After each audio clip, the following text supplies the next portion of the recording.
Bonjour, chers amis. Et tout d'abord, au moment où l'on dit que la presse se sent mal, il est très émouvant de vous voir tous plonger attentivement et amoureusement dans la presse du matin et dans les hebdomadaires et dans la presse internationale. C'est une vision enchanteresse pour les directeurs de journaux que nous avons ce matin avec nous à la table. Nous allons démarrer cette conférence intitulée « Regard philosophique sur l'actualité », mais je vais évidemment vous présenter les augustes intervenants qui sont à côté de moi ce matin. Je vais commencer dans l'ordre géographique, à ma droite. Paul Audy. Paul Audy est philosophe. Bonjour Paul Audy, pas bonsoir. Pourquoi bonsoir? Vous êtes membre de l'équipe de recherche Philopole. Vous êtes spécialiste d'épistémologie. Vous travaillez pour l'université Paris-Descartes. Vous êtes l'auteur d'une vingtaine d'ouvrages, pour beaucoup consacrés aux relations entre éthique et esthétique en Occident. À côté de vous, cher Paul Audy, Roger Paul Droit. Roger Paul Droit, vous êtes agrégé de philo, vous êtes docteur d'État à Paris 4, la Sorbonne. Vous êtes habilité à diriger des recherches pour le HESS. Et vous êtes, ce qui nous intéresse au plus haut chef, chroniqueur régulier pour le quotidien Le Monde, pour Le Point et pour Les Échos. À côté de vous, Barbara Cassin. Vous êtes directrice de recherche au CNRS, philologue et philosophe. Vous êtes spécialiste de philosophie grecque. Vous vous intéressez et vos recherches portent sur la rhétorique, la sophistique et la psychanalyse. À côté de vous, Patrick Savidan, philosophe et prof de philosophie politique à l'Institut d'études politiques de Paris, à l'Université de Créteil. Il est également, Patrick Savidan, sachez-le, président de l'Observatoire des inégalités, rédacteur en chef de la revue Raison publique. Il travaille sur la démocratie et la justice sociale. Et enfin, Laurent Geoffrin, journaliste, éditorialiste, écrivain, pas mal d'essais notamment consacrés à sa passion, pas du tout honteuse d'ailleurs, Napoléon.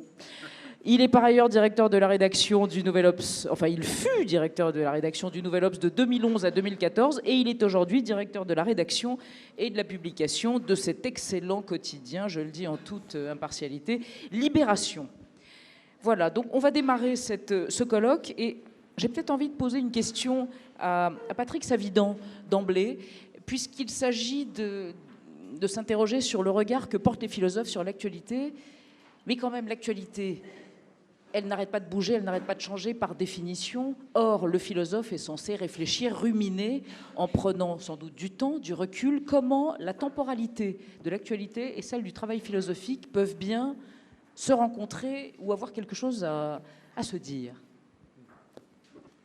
C'est une question directe sur le problème. La première chose qu'on peut être tenté de faire, c'est de se réfugier derrière l'autorité confortante d'un philosophe, en tous les cas de quelqu'un qui est réputé tel, Hegel, qui considérait, c'est une phrase bien connue, que la lecture du journal était pour l'individu citoyen une sorte de prière réaliste.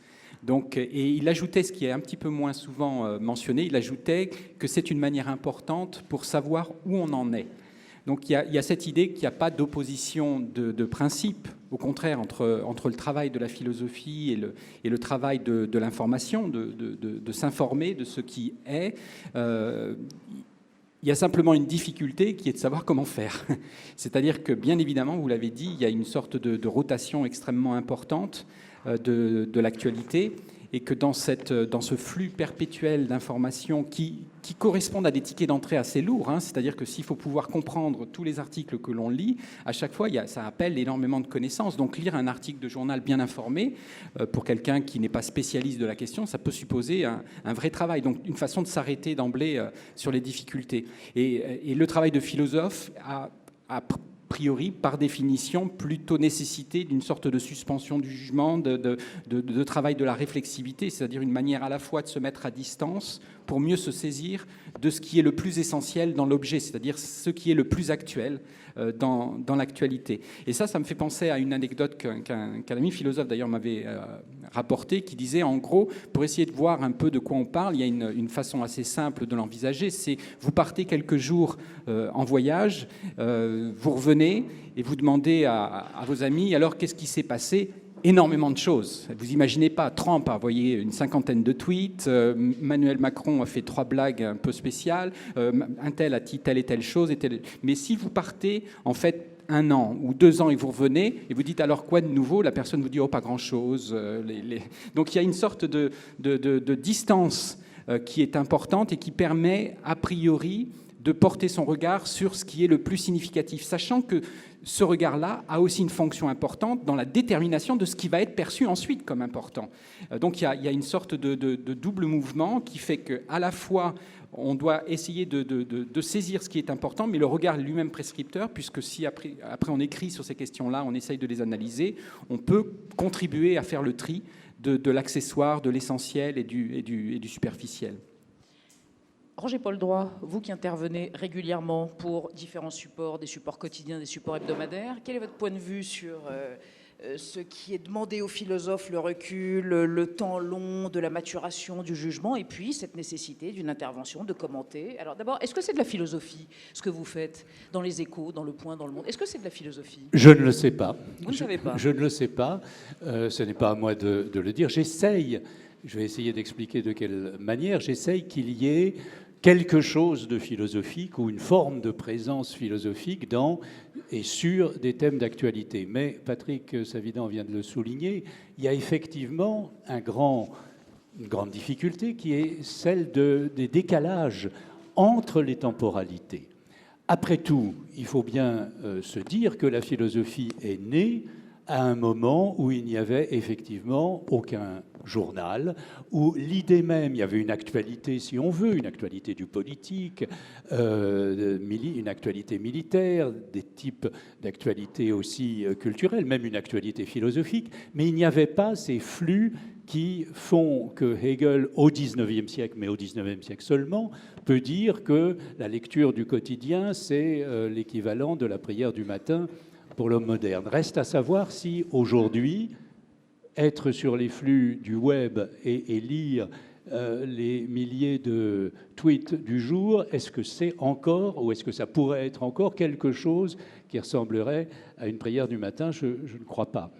Et puis, alors, ce décalage, il vient essentiellement, je crois, du fait qu'il y a un rapport historique de la philosophie à quelque chose d'immuable, au subspecie aeternitatis, à l'idée que ce qui intéresse essentiellement les philosophes, mis à part évidemment des philosophes du devenir, de l'évolution, mais c'est plutôt ce qui est fixe, immuable, que ce qui est éphémère, fluent, et la dernière nouvelle du jour. Cet écart des temporalités, il s'est resserré à partir du XVIIIe siècle. Je pense à Foucault, qui a très bien souligné comment c'est avec Kant, avec la question « qu'est-ce que les Lumières ?» que Kant pose au moment des Lumières, que se fait un tournant. C'est-à-dire qu'il ne s'agit plus, pour la pensée philosophique, simplement de s'intéresser à l'immuable, à l'éternel, au fixe, au transhistorique, mais d'essayer de comprendre ce qui nous arrive, ce qui se passe à un moment donné, ce qui suppose aussi évidemment que la vérité change de statut. Ce n'est plus une vérité transhistorique, c'est une vérité finalement transitoire, liée à des rapports de force, liée à des présupposés du moment, liée à des éléments impensés. Alors, comment essayer de penser aujourd'hui à chaud notre situation et notre présent? C'est ça, finalement, la tâche, c'est quasiment impossible, mais la tâche des philosophes à l'intérieur des journaux. Nous avons des situations émergentes, fluctuantes, perpétuellement, souvent contradictoires. Nous avons des antagonismes permanents et des dissonances, aussi bien dans les positions des uns et des autres que dans les idées elles-mêmes. Qu'est-ce que nous avons à faire? Non pas, je crois, à délivrer un message, à donner des clés, à expliquer ce qui se passe, comme si nous en détenions une vérité que les autres n'ont pas, mais nous avons, je crois, plutôt à mettre l'accent sur un certain nombre de choses non vues, ce qui paraît oublié dans le paysage. Voilà, c'est-à-dire que moi j'essaye, je ne sais pas si c'est de la philosophie, je pense que c'est un geste qui a un lien avec la philosophie, mais j'essaye pour ma part, dans mes chroniques des Échos chaque vendredi, dans celle du Monde, dans d'autres interventions aussi, d'essayer d'apporter quelque chose d'un peu décalé par rapport aux commentaires habituels de l'actualité. Alors, est-ce que c'est de l'éditorialisation de la philosophie? Est-ce que c'est de la philosophisation des éditoriaux? Ça, je laisse la question ouverte. Mais en tout cas, c'est l'idée, si vous voulez, de mettre l'accent sur ou bien ce qui est oublié, ou bien ce qui est impensé, comme on disait, ou bien ce qui, simplement, peut-être est le détail qui est révélateur. Vous savez que chacun sait que il y a dans les détails aussi bien Dieu que le diable, l'enfer, mais souvent simplement quelque chose qui peut, si on creuse ce petit bout de détail, cette expression courante, cette chose non vue dans le flot des dépêches, apporter une piste de réflexion. Plutôt, et je termine là, plutôt un déclic, plutôt un déclenchement, plutôt quelque chose qui va faire penser autrement qu'une vérité qui serait censée être établie une fois pour toutes. Laurent Geoffrin se gratte l'oreille. J'imagine qu'en tant que directeur de la publication de Libération, qui ouvre grande ces pages aux philosophes depuis de nombreuses années, vous avez des choses à dire, Laurent Geoffrin. Les philosophes sont-ils des témoins ou des commentateurs? Comment interviennent-ils dans votre quotidien et quel est leur rôle? Quelle est leur mission? Ça a beaucoup évolué dans le temps. Dans les journaux en général et dans Libération en particulier, la place qui est impartie aux intervenants extérieurs, notamment aux philosophes, a augmenté de manière considérable. Pourquoi? Pourquoi? Je vais y venir, mais quand j'ai créé, moi, il y a longtemps, les pages rebond, c'était une page sur 40, 44. Et aujourd'hui, il y a 4 pages au moins, le samedi, il y en a beaucoup plus, d'interventions extérieures, de commentaires, etc., sur 32 pages. Donc il y a la proportion de ce qui est dévolu au débat d'idées a augmenté de manière considérable. Alors ça tient au fait que dans les journaux ont été concurrencés pour l'information chaude par d'autres médias, télévision, Internet, etc. Donc on est obligé de se rabattre, si je puis dire, sur l'approfondissement des nouvelles et non pas sur leur annonce. Mais le débat public a évolué beaucoup. C'est pareil à la télévision. Vous avez notamment dans les chaînes d'infos en continu, mais pas seulement, la part qui est consacrée à la philosophie, aux philosophes, est énorme. Alors il y a une raison triviale, c'est que ça permet d'occuper l'écran, ou faire occuper l'écran par des gens qu'on ne paye pas. Donc ça, c'est une raison tout à fait assez forte. Il est bon de le dire, il est bon de l'entendre, il est bon de le dire. Donc ça, c'est une bonne raison. Mais il n'y a pas que ça, c'est qu'il y a un appétit du public qui est considérable pour la discussion, pour l'approfondissement. Les gens pensent que les gens sont submergés d'informations, donc ils ont besoin de prendre un peu de recul. Et donc, ils attendent des signatures. Il y a un autre phénomène qui a été dans ce sens-là, c'est le phénomène des philosophes médiatiques. Et, alors, vous pensez à qui? On ne va pas faire un débat là-dessus. Il y en a à qui pensez-vous? Mais il n'y en a pas qu'un seul. Hein, il y en a beaucoup. Hein. Et donc, ces gens-là ont un sens du spectacle et donc ils ont occupé beaucoup les antennes. Il y a une autre raison, d'ailleurs, qu'on retrouve dans le petit texte de présentation, qui est assez amusant pour moi, c'est que la profession journalistique est tombée pratiquement en bas de la considération nationale. Les députés sont à peu près à même niveau que nous. C'est dire. La police est nettement au-dessus. Ouais. Et beaucoup de métiers sont très au-dessus de nous. Et nous, on est vraiment en bas. Et d'ailleurs, je vois que dans la présentation, je ne sais pas si vous l'avez lu, on dit, voilà, il faudrait que l'actualité soit passée au regard, au crible des philosophes, analysée avec le langage et les concepts de la philosophie, et non simplement décrit avec le langage stéréotypé des observateurs, entre guillemets, attitrés. Ben ça, c'est moi. Oui. J'emploie un langage stéréotypé. Je suis un observateur, entre guillemets. Attitré, ça veut dire je me suis moi-même propulsé. Oui. Quoi. Vous étiez nouvelle et maintenant vous êtes vieille en plus, observateur. Et vous remarquerez qu'à cette table, je ne suis pas vraiment à la table. Oui. Mais moi non plus, Laurent Geoffrin. Oui, nous encadrons la pensée. Moi, j'ai la place du pauvre. Là, mais Laurent Geoffrin, c'est parce que nous sommes courtois. C'est parce que nous encadrons les penseurs. N'y voyez aucune espèce de mise au banc. Je plaisante, mais plus sérieusement. cette plaisanterie correspond à quelque chose de vrai. C'est-à-dire que dans la société, le travail, notre travail à nous, est mal considéré. Et je trouve que c'est un peu dommage, même philosophiquement parlant, parce que nous, on est dans une espèce d'artisanat, on essaye de... Quand on fait bien notre métier, il y a beaucoup de gens qui le font mal, mais on fait bien notre métier, on essaye d'approcher avec honnêteté le fait. Alors, on est philosophiquement comment dire, des petits-enfants humbles de la philosophie des Lumières. On croit qu'il y a un sujet et un objet, que le sujet est là pour décrire l'objet, et que ces deux concepts sont différents, et qu'on exerce une autonomie de jugement et de travail qui fait qu'on approche une certaine vérité. Et cette idée-là a été battue en brèche par par nos propres erreurs d'abord, parce qu'il y a beaucoup d'erreurs dans les journaux, mais par toutes sortes de courants philosophiques ou de courants politiques. Et ça, c'est un vrai problème. C'est qu'on ne croit plus ce qu'il y a dans les journaux, alors du coup, on croit ce qu'il y a dans les fake news.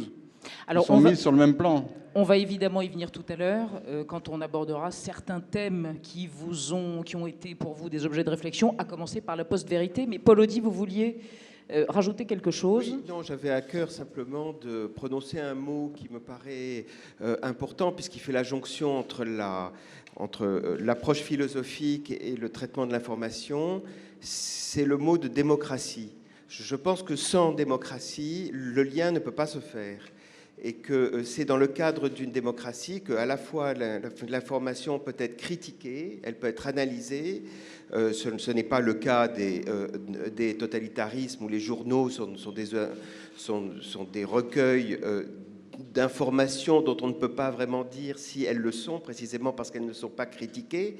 Et le fait est que, justement, la philosophie ne peut se déployer réellement que dans un cadre démocratique, et les journaux aussi ne peuvent exister pour être crédibles que dans un cadre démocratique, puisque le cadre démocratique assure justement le travail critique d'analyse de l'information.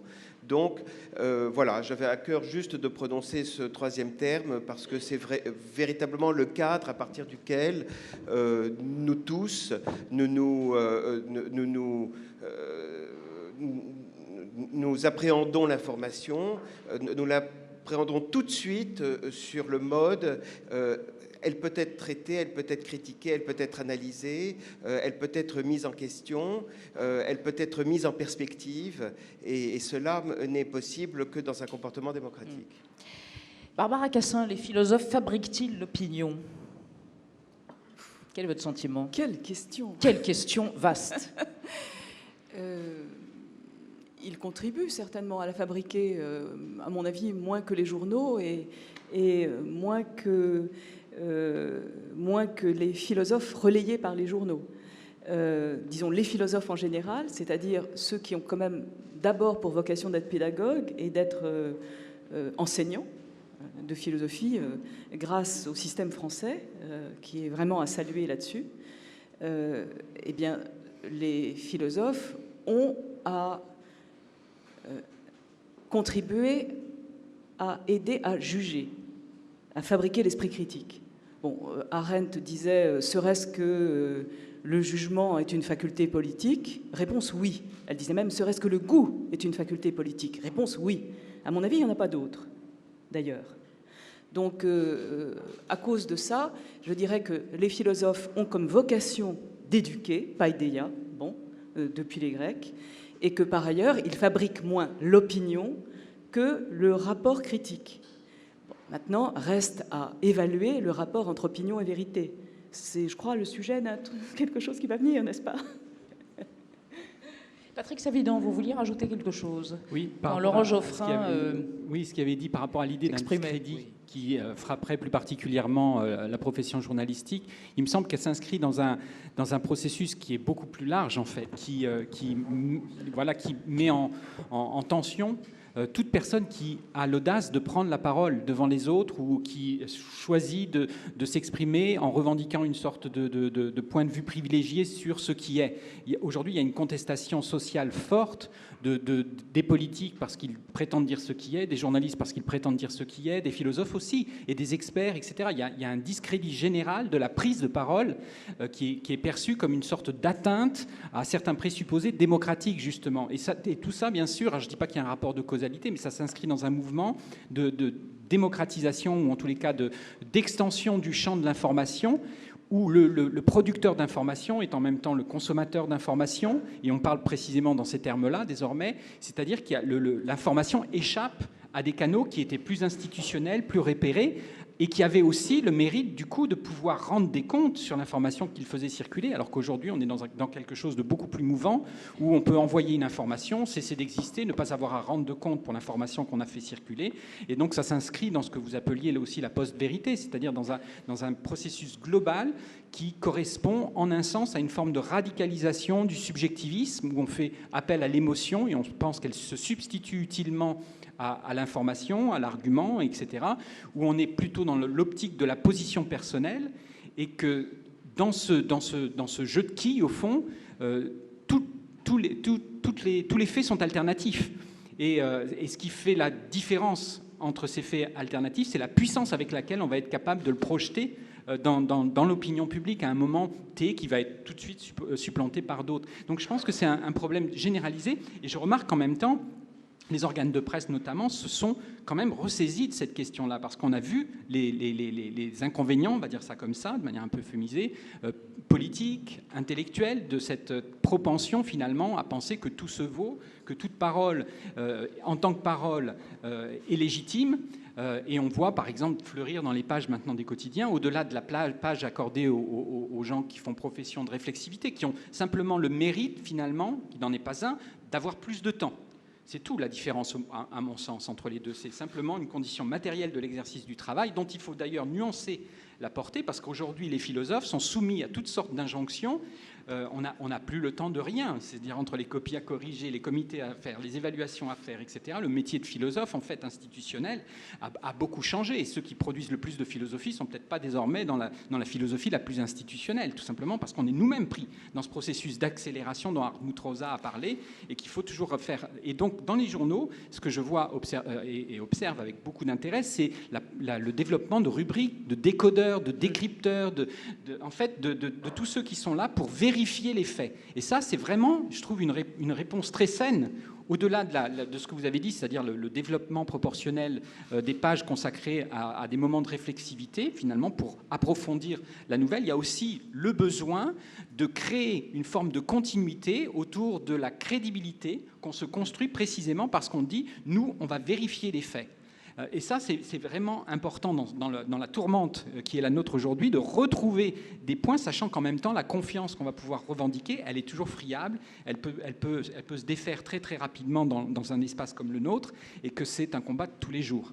Laurent Geoffrin, vous vouliez commenter ce que vient de dire Patrick Savidan sur cette nécessité effectivement de restaurer cette confiance qui a été ébranlée avec ces rubriques.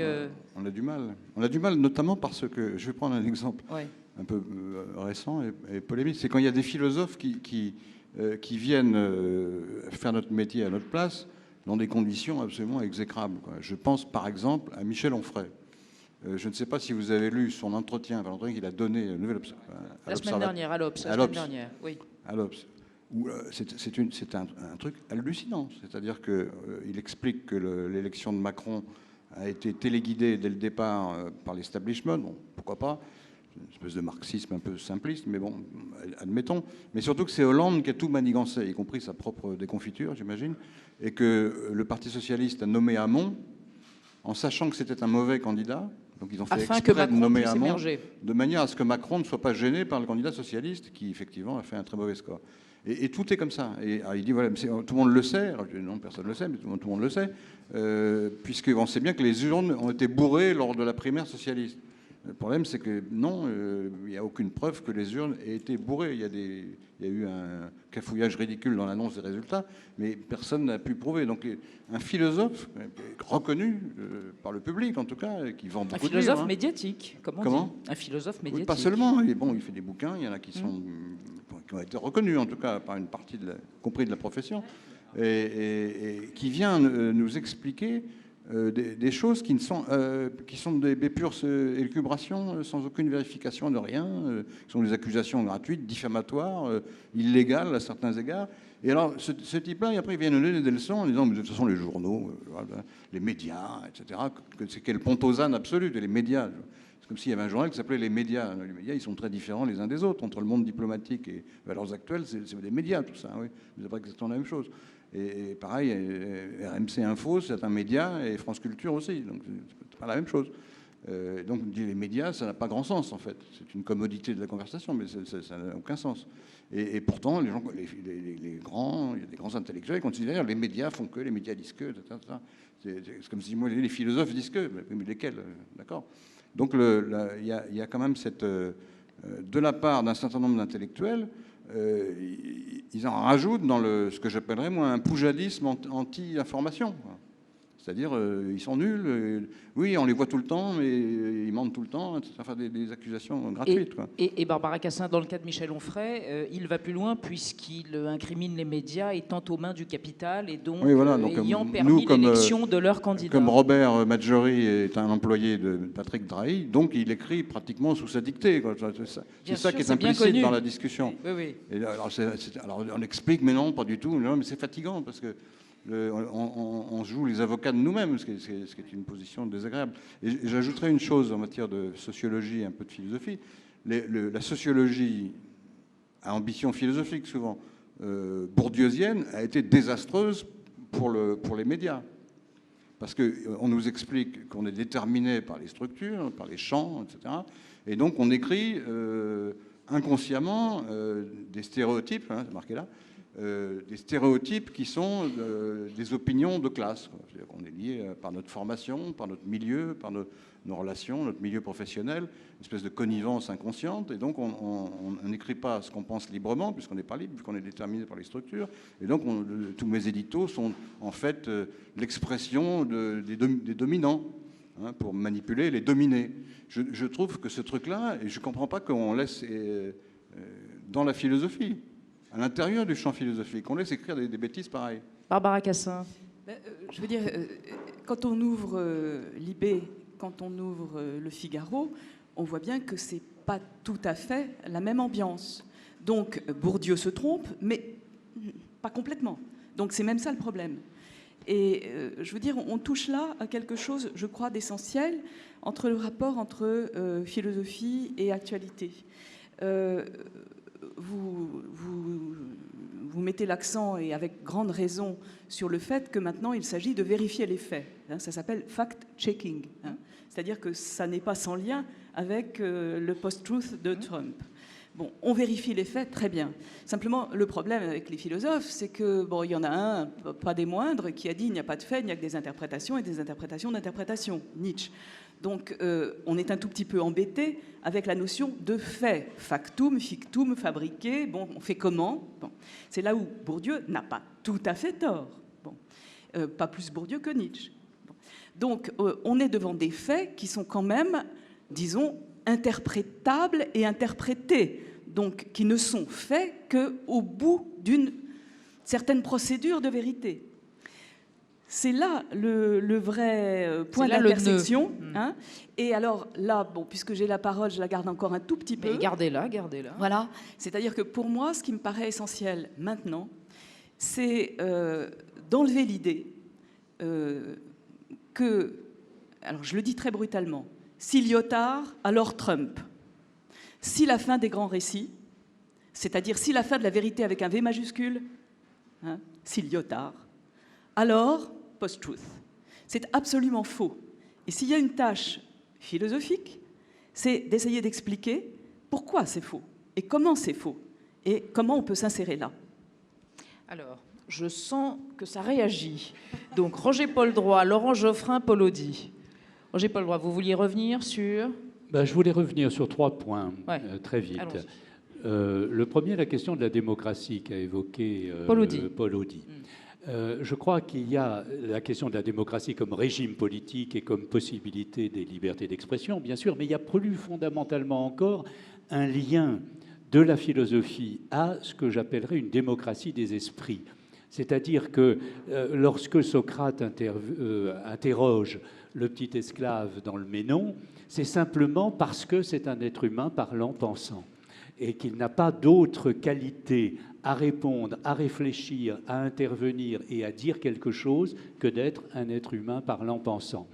De la même manière, quand Descartes dit que le bon sens est la chose du monde la mieux partagée, c'est cette démocratie des esprits. Et là, il me semble qu'entre l'actualité, la liberté de critique, la nécessité de comprendre et une manière de s'adresser toujours d'une certaine manière, virtuellement évidemment, à tout le monde. Je sais bien que c'est plus compliqué que ça dans la réalité, puisqu'on est finalement segmenté entre des conflits d'interprétation et des opinions distinctes, mais il y a cet élément-là. Les 2 autres points, c'est que je crois que si on rouvre la focale, parce qu'on va redescendre évidemment dans nos actualités du jour, mais si on rouvre la focale, il y a quelque chose que l'on n'a pas dit, c'est que ce à quoi nous sommes aujourd'hui confrontés, dans notre actualité la plus chaude, comme dans l'actualité de l'époque en général, ce sont des questions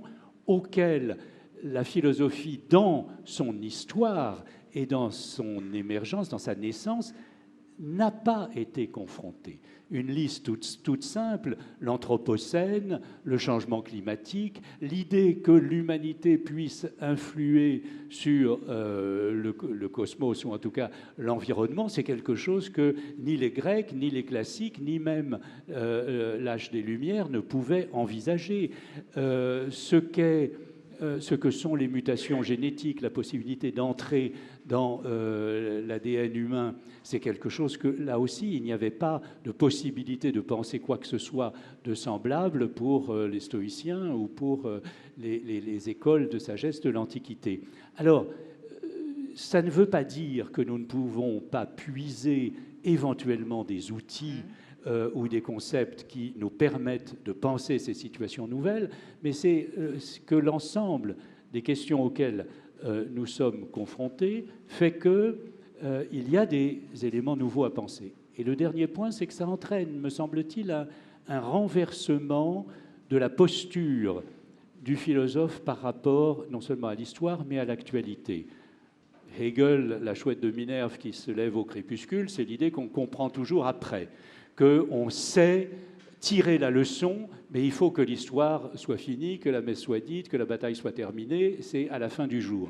Or, nous sommes plutôt, sur toutes les questions actuelles, à imaginer des scénarios, à penser l'histoire en avant, plutôt que d'en tirer la leçon, qu'il s'agisse... Je l'ai entrevu il y a une vingtaine d'années, lorsque on a commencé à réfléchir sur le clonage humain reproductif. Vous vous souvenez de la brebis Dolly, etc. Bon. Eh bien, on a commencé à penser la question, faut-il ou non autoriser et au nom de quoi le clonage humain reproductif, alors qu'aucun être humain, évidemment, n'avait été cloné.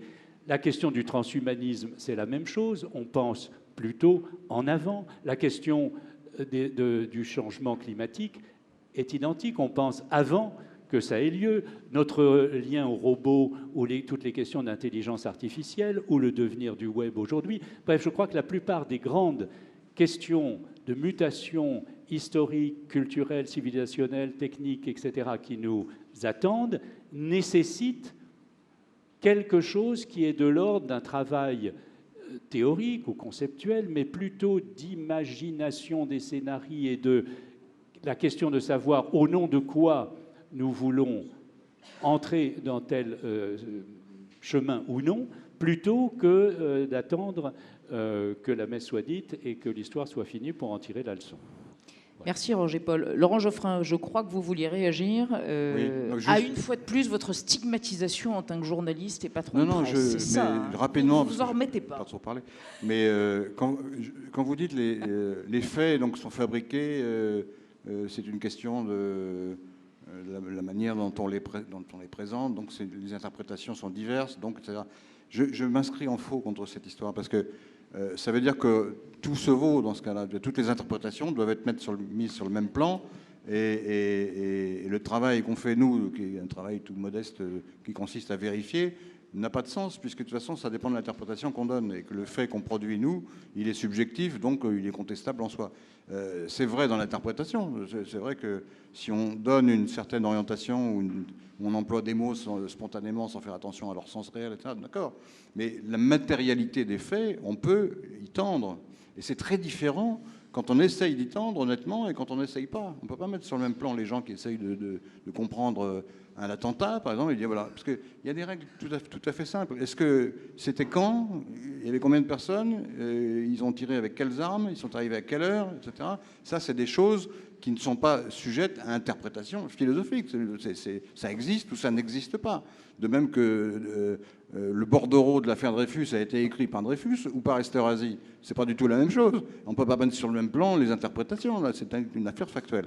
Donc, notre boulot, c'est un peu comme les flics. On est là pour faire le descriptif factuel de ce qui se passe. Mais de toute façon, après, on n'est pas là pour faire le procès de effectivement. la presse. Hein, Laurent. Comment? On n'est pas là pour. Non, mais je réponds à Nietzsche. Je réponds à la citation. À Nietzsche via Barbara Cassin. Citation, il n'y a pas de faits, il n'y a que des interprétations. Non, il y a des faits, il y a des faits. Non, je crois qu'on s'est très mal compris. Je ne dis pas du tout, avec Nietzsche, qu'il n'y a que des interprétations et qu'il n'y a pas de faits. Nietzsche ne le dit pas non plus. Pas comme ça. Mais en revanche, ce que je dis, c'est qu'il y a plusieurs interprétations possibles d'un certain nombre et plusieurs présentations possibles de ces faits têtus dont vous parlez, c'est-à-dire de ce réel dont vous parlez, qui, quand, comment, où, qu'est-ce qu'on sait, et que là-dedans, il y en a, non pas, enfin, je dirais très brutalement, il y en a de meilleurs que d'autres. C'est-à-dire que ce que j'essaye de donner comme possibilité, c'est qu'au lieu de la vérité avec un grand V unique, etc., que vous ne trouverez pas, et que vous ne trouvez nulle part, il y ait des vérités. Il y ait des vérités, et qu'il y ait des vérités meilleures que d'autres, meilleures pour. Et c'est ce pour qui fait la différence entre votre journal et Le Figaro ou La Croix. Voilà. Alors, j'imagine. Nous n'allons... Oui, Paul Audy. Je crois que Laurent, le journalisme, Laurent Geoffrin, ne se réduit pas à l'énoncé des faits non plus. Oui, d'accord, c'est la base, mais c'est l'articulation des faits, en fait, qui suscite un regard particulier, une interprétation. Le fait lui-même, si vous voulez, il n'est pas véritablement parlant tant qu'il n'est pas enchaîné avec d'autres faits et qu'il rentre dans une sorte de configuration signifiante. Donc, bon, les faits, c'est pas question, mais en tout cas, on peut pas nier non plus qu'il y a une crise de la crédibilité. Il y a aujourd'hui une sorte de fact-checking, comme Barbara l'a dit. Il y a des unités qui sont créées uniquement pour vérifier la source, la manière dont l'information a été transmise. Et donc, de fait, c'est une question de croyance. Enfin, on ne peut pas parler d'un fait qui est juste une sorte de perception, puisque de toute façon, l'information n'est pas basée sur une simple perception. D'ailleurs, je veux juste citer cette phrase de Gunther Anders qui dit « Ce que l'information représente, ce qui n'est pas ici, à quelqu'un qui n'est pas là-bas ». Donc, à partir du moment où c'est ça l'enjeu de l'information, elle implique une forme de tenir pour vrai, un rapport de crédibilisation. Et certains journaux, justement, remplissent cette mission, d'autres ne la remplissent pas ou ne la remplissent pas assez. Et je crois que la hiérarchie entre les journaux aussi tient à cela. Donc, s'il n'y avait que des faits, tous les journaux se ressembleraient et au fond, il n'y aurait aucune différence. Or, c'est l'enchaînement des faits qui introduit quelque chose qui est de l'ordre de l'analyse, de la compréhension et d'une certaine forme de narration de la causalité qui donne du sens, en fait, à l'événement lui-même.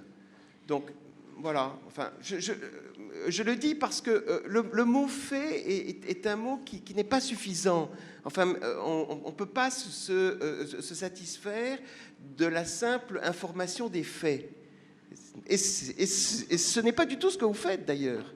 Oui, oui, d'accord. Patrick Savidan, on est en train de tourner en cercle concentrique rapproché autour de l'actualité et d'un phénomène qui est très prégnant dans l'actualité depuis un an, c'est la post-vérité. On va y venir et puis il y aura des questions, évidemment, on attendra les questions du public dans quelques minutes, mais on termine sur cette question d'abord. Je pense même qu'en fait, ce qu'on est en train de dire et d'essayer de saisir, c'est déjà au cœur de la question de la post-vérité. Oui. C'est-à-dire, si on se la pose, cette question-là, de manière si aiguë, c'est précisément parce qu'on a été défié par cette manière plus souple de rapporter la question de la vérité et dans une perspective que Barbara Cassin caractérise très très bien. C'est-à-dire qu'au fond, on avait construit patiemment, depuis Kant, depuis d'autres, l'idée que finalement, il y a des représentations et il y a ce que représentent les représentations et que la difficulté, c'est toujours d'essayer de penser autrement que sur le mode de l'adéquation, la vérité comme rapport d'adéquation entre une représentation et ce qu'elle représente.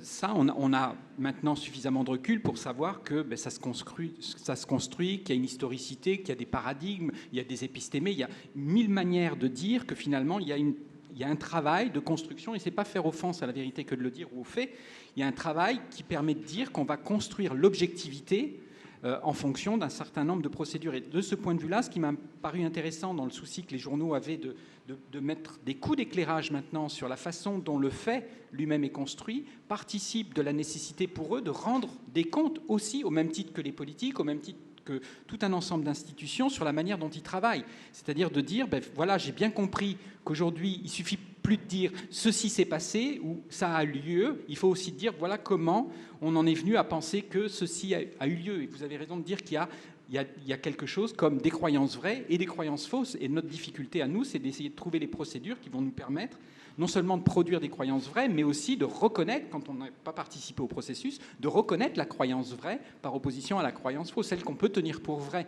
Et donc le fait de dire, voilà, il y a des processus, il y a des procédures, il y a des manières de faire qui vont être rendues publiques au nom de la transparence peut-être. On peut en critiquer certains motifs ou certains excès, mais en tous les cas, au nom de la transparence, pour essayer de dire, voilà comment je travaille, voilà comment vous pouvez en venir à me faire confiance quand je vous dis que.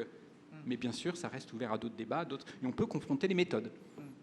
Roger-Paul Droit, il y a un an à peu près que ce concept de post-vérité a émergé, ça a été théorisé dans la presse anglo-saxonne, entre autres, à la suite du Brexit, à la suite de l'élection de Donald Trump, enfin déjà pendant la campagne. Comment un philosophe réagit-il? Que fait un philosophe face à ce changement radical de paradigme, comme on dit?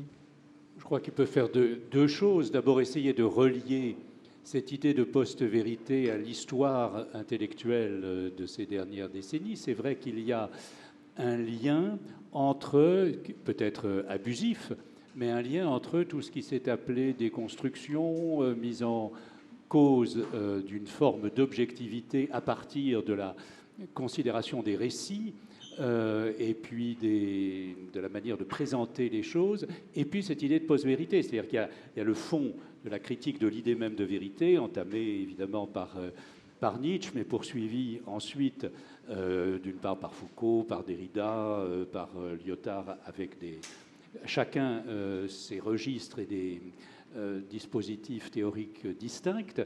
Et on a pu penser, et c'est là le saut, que la vérité n'existait plus d'une certaine manière et qu'on pouvait dès lors dire et raconter n'importe quoi. Or, bien évidemment, si vous posez la question, je crois que c'est Bernard Williams qui prenait cet exemple, si vous posez la question où est la poste dans un village, Alors vous pouvez dire que cette question, elle est relative à une histoire des villages, à une histoire des questions, à une histoire des institutions postales, des télécommunications, des toponymies et des topographies du village, etc. Et considérer que cette question n'a en elle-même, d'une certaine manière, aucune portée pratique. Et puis il y a quand même un mec qui a besoin d'aller à la poste et elle est quelque part où il n'y en a pas dans ce village, etc.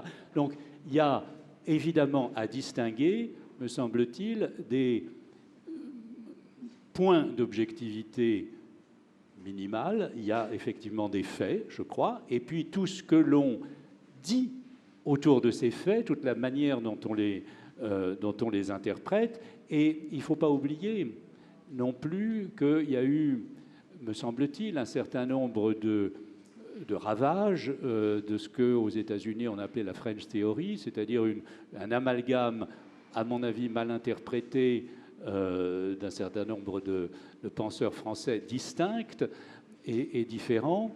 Et tout cela, finalement, aboutit à l'idée qu'il suffirait de dire quelque chose pour que ça devienne vrai, ou que ça ait un usage. Voilà. Et comment dirais-je, la fabrique des fake news est aussi favorisée, c'est le dernier point que je veux souligner, par l'existence même des réseaux numériques et de la diffusion massive instantanée. Dire quelque chose de faux en espérant que ça prenne est une chose. Pouvoir fabriquer des milliers de tweets par heure dans des moteurs avec des serveurs dédiés, c'en est une autre. C'est-à-dire qu'il y a aussi une puissance technique de la diffusion des fausses nouvelles liées à cette idée que ça ne serait pas vérifié ou que ce serait qu'il serait inessentiel de savoir à quoi ça correspond. Voilà. Une réaction ? Oui, vous ? Oui. Oui. Oui. Ben, de fait, on est dans Sur la responsabilité du numérique ? Oui, on est dans un processus d'accélération qui fait que même la presse papier maintenant, qui est de fait plus institutionnelle, représente déjà un gain très très important en termes de réflexivité par rapport à la diffusion, à la maturation de l'information, le temps de la vérification, etc. Donc je pense qu'effectivement on revient bien à cette question des différentes temporalités et des usages qu'on peut en faire. Mais d'une certaine façon, là, on est en train de toujours discuter. Bon, il y a cette question représentation, faits, il y a des faits qui existent en dehors des représentations. Bon, c'est des questions anciennes, compliquées. On n'accède pas aux faits tels qu'ils sont de manière absolue, indépendamment de la représentation qu'on en a. Enfin, s'il y en a qui arrivent, moi je suis preneur de l'information, je veux savoir comment ça marche. Hein. Mais en tous les cas, il y a bien cette nécessité-là de penser le décalage. Et à partir de ce décalage, de se donner les moyens finalement de penser la responsabilité de celui qui reçoit l'information. Parce que là, on réfléchit toujours du point de vue des producteurs de l'information. Mais en tant que citoyen, d'une certaine façon, c'est Constant qui disait que, bon, effectivement, il ne faut pas mentir, ce n'est pas une bonne chose, etc. Mais en fait, on ne ment pas, on peut mentir aux personnes qui ne méritent pas la vérité. Donc la question aussi, pour nous, en tant que citoyens, c'est de se demander finalement qu'est-ce qu'on fait pour nous donner, nous, en tant que lecteurs, le temps de la réflexivité. C'est-à-dire que, bien sûr, que c'est une exigence, une obligation qui pèse sur le producteur de l'information, mais quelle manière mettons-nous en ordre ou en mouvement pour essayer, nous, d'être à la hauteur d'une information qui est une information complexe, qui est une information qui nécessite un temps d'appropriation, etc. Et de ce point de vue-là, je crois qu'on est très en dessous, parce qu'il y a aussi une demande d'accélération du public. Alors je ne sais pas par quoi elle est causée, mais de fait, on est dans une sorte de tension et de veille perpétuelle par rapport à la nouveauté. On le sait bien quand on regarde on en a intuitivement quand on regarde les soirées électorales. On sait bien maintenant, on commence à mieux gérer. On se dit on va regarder 3 programmes en même temps parce qu'au fond, il n'y a rien à dire tant qu'il n'y a pas les résultats. Il n'y a rien à dire tant qu'il n'y a pas une certaine décantation qui se produit. Mais en gros, c'est vraiment l'exigence démocratique de la décélération dans l'appropriation de l'information aussi. Et ça, on revient à ce qu'on disait, c'est-à-dire qu'est-ce qui est essentiel, qu'est-ce qui ne l'est pas, et qu'est-ce qu'il faut mettre en œuvre pour essayer d'en tirer le meilleur parti. Très bien, nous conclurons sur cette note d'optimisme tempérée de prudence. Merci à tous, merci infiniment de votre patience.